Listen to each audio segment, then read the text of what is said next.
¿Por qué alguien va al Everest a morir? Spoiler, porque la motivación que tienen no la comprendemos.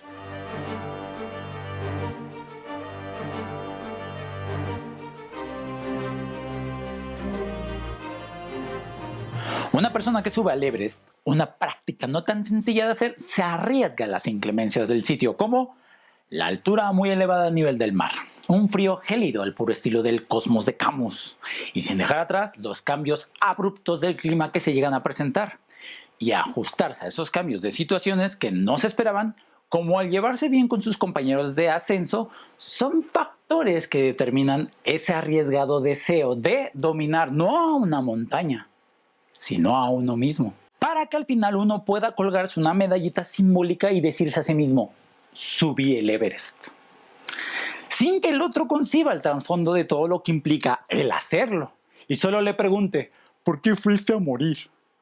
Sin entender que no se va a morir, se va a vivir. Así es, subir el Everest cuesta mucho esfuerzo para cualquier ser humano, incluso por muy entrenado que esté en el montañismo.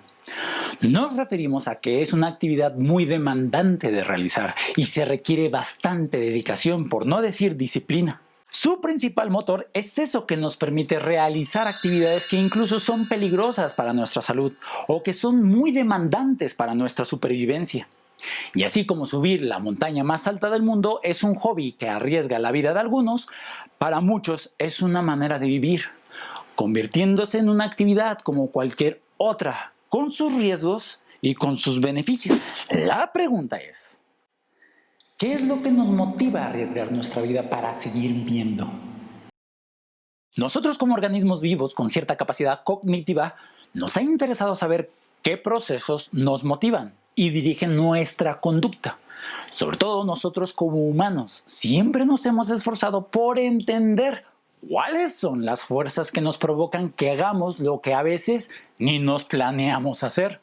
Y si lo planeamos, ¿por qué en el momento no nos parece descabellado? Las teorías de la regulación de la conducta explican esos efectos de cómo ciertas variables del contexto influyen en el repertorio conductual de un organismo. Las investigaciones que lo explican van desde la economía hasta la ecología conductual, y vamos a abordar algunas de ellas para ponernos bien intensos. Y hasta ahora no hemos contestado directamente qué significa estar motivado. ¿Qué significa estar motivado para obtener algún beneficio? Y te pedimos paciencia, porque no hay respuestas rápidas para preguntas tan serias. Mamá, ¿cuál de tus hijos es tu favorito? ¿Me veo bien con esto? ¿Tu hijo fue deseado o lo decidiste tener? ¿Me amas? Porque la investigación científica hoy más que nunca ha mostrado hallazgos empíricos para contestar esa pregunta. La de la motivación, las otras sí se contestan rápido. Y sin ahondar demasiado en más de un siglo de investigación, resumiremos lo que nos atañe en este preámbulo en la construcción teórica de las conductas heroicas. La vasta teoría de la regulación conductual se desarrolla en un contexto más amplio por las numerosas actividades que los organismos realizan constantemente. Esta poderosa teoría se interesa en la forma en que, como un procedimiento de entrenamiento, limita el libre flujo de actividades de un organismo y las consecuencias conductuales de dichas restricciones. Nuevamente, la teoría regulatoria haciendo de las suyas. Mientras la teoría asociacionista, la experimental, no la propositiva, esa humanística de Carl Rogers o Abraham Maslow, no, la chida, esa, la más cientificiosa, la teoría cimentada por grandes como Pavlov o Thorndike, considera que la motivación como conducta de los organismos poseen metas a largo plazo, y en su explicación abordan el cómo es que los organismos consiguen alcanzar esas metas en el contexto de todas sus opciones conductuales.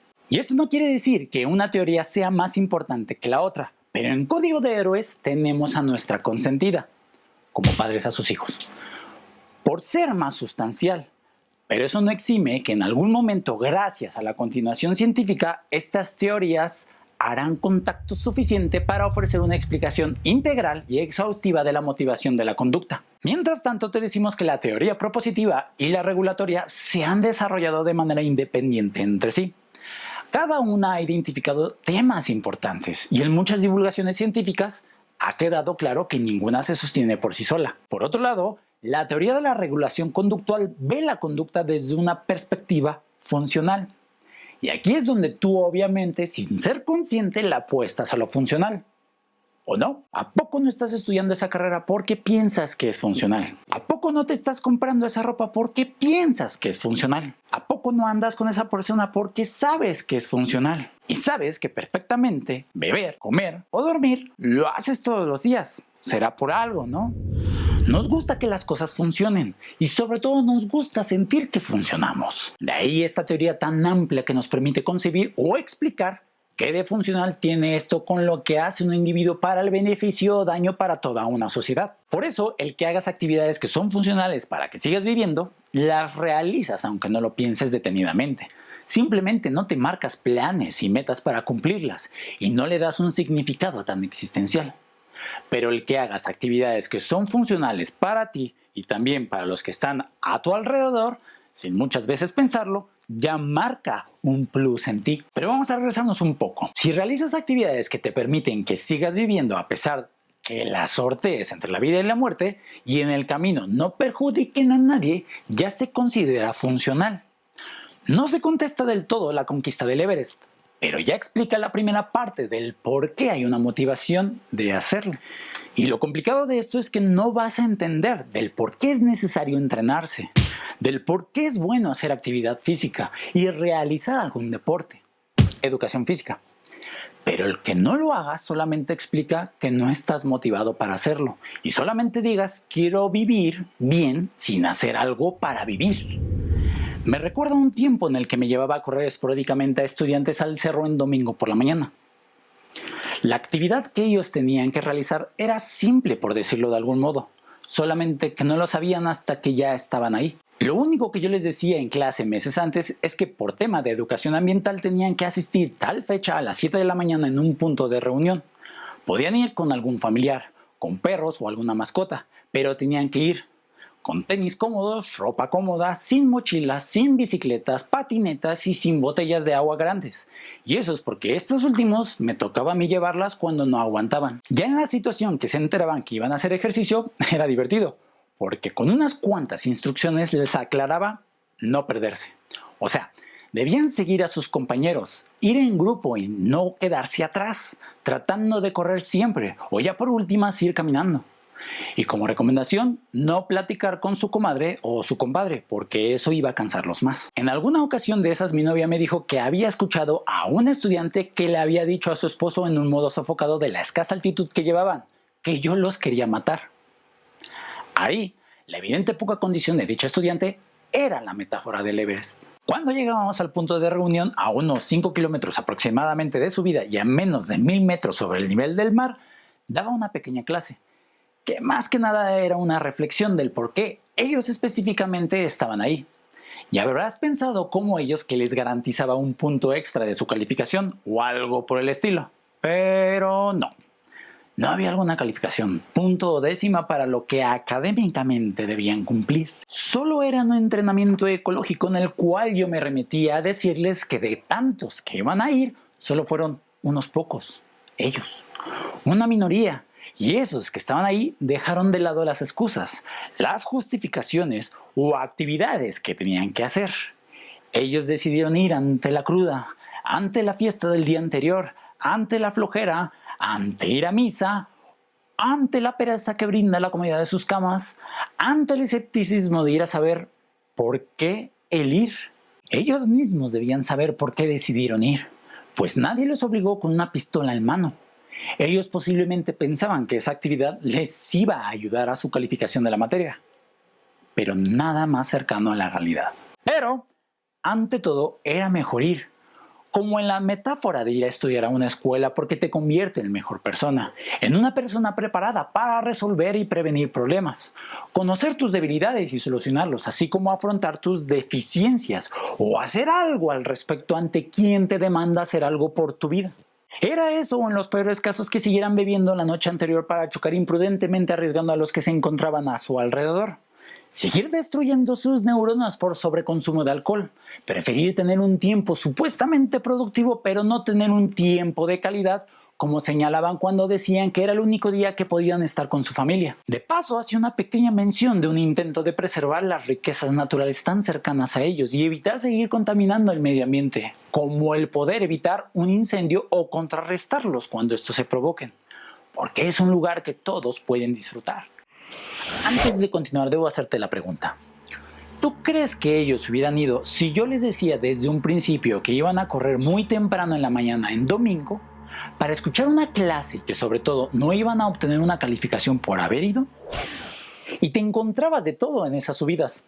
Estudiantes con sobrepeso, con problemas cardíacos, con asma, rodillas recién operadas o estudiantes que no entendían de instrucciones. En fin, era conseguir que ellos mismos reflexionaran del por qué estaban ahí, por qué habían ido y si les podía servir o lo podían utilizar a futuro implementándolo a su cotidianeidad. Pero funcionó en algo a los que fueron en esos días en particular para enterarse que mínimo no fueron a morir. Es el entrenamiento del héroe. Ante esos procedimientos lo que vale realizar conductas acertadas, benéficas, no solo para él, sino más adelante o más profundo para las conductas de la mayoría de los organismos. Y es complejísimo, pero por eso vamos paso a paso. Por eso hablar de una idea de que la expectativa de la recompensa o beneficio puede motivar la conducta no va a quedar tan aislado de nuestras explicaciones.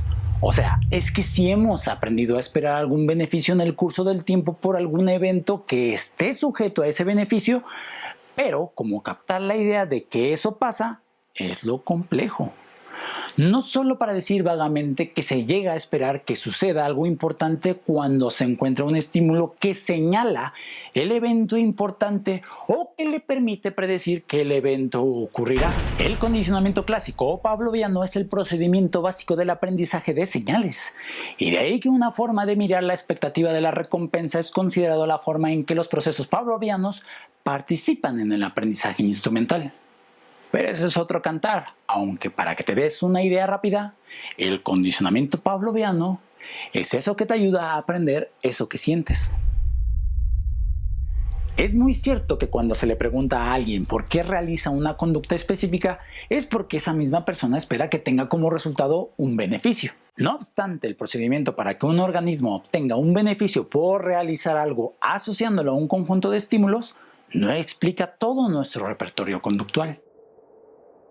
Así, la regulación conductual se enfoca en la manera en que los procedimientos ponen limitaciones a las actividades de un organismo y ocasionan la redistribución de dichas actividades. Aquí es donde ya nos ponemos serios, porque vamos a explicar 4 teorías que nos permiten saber cómo es que nuestra motivación depende de varios factores para ejecutar una conducta que pueda ya sea resolver problemas o prevenirlos. Lo entretenido de esto es que nos ayudarán a nosotros a cómo referirnos más adelante qué es lo que motiva a los individuos o aún mejor, a la especie humana a ser un mejor humano. Y no sobrado esto, nos ayudará a entender cuál es el resultado de ejecutar ese tipo de conductas. Disciplina. Pero por falta de tiempo lo dejaremos para los siguientes videos. Estate al pendiente. Mientras tú dinos, ¿qué preferirías? ¿Ir a subir al Everest o ir a una playa en Cancún?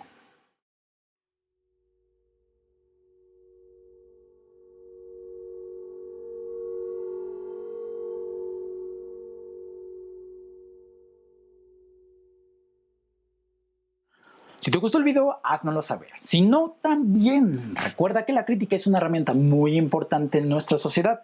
Por eso, te recomendamos que compartas este video que es conocimiento porque, recuerda, el conocimiento es importante.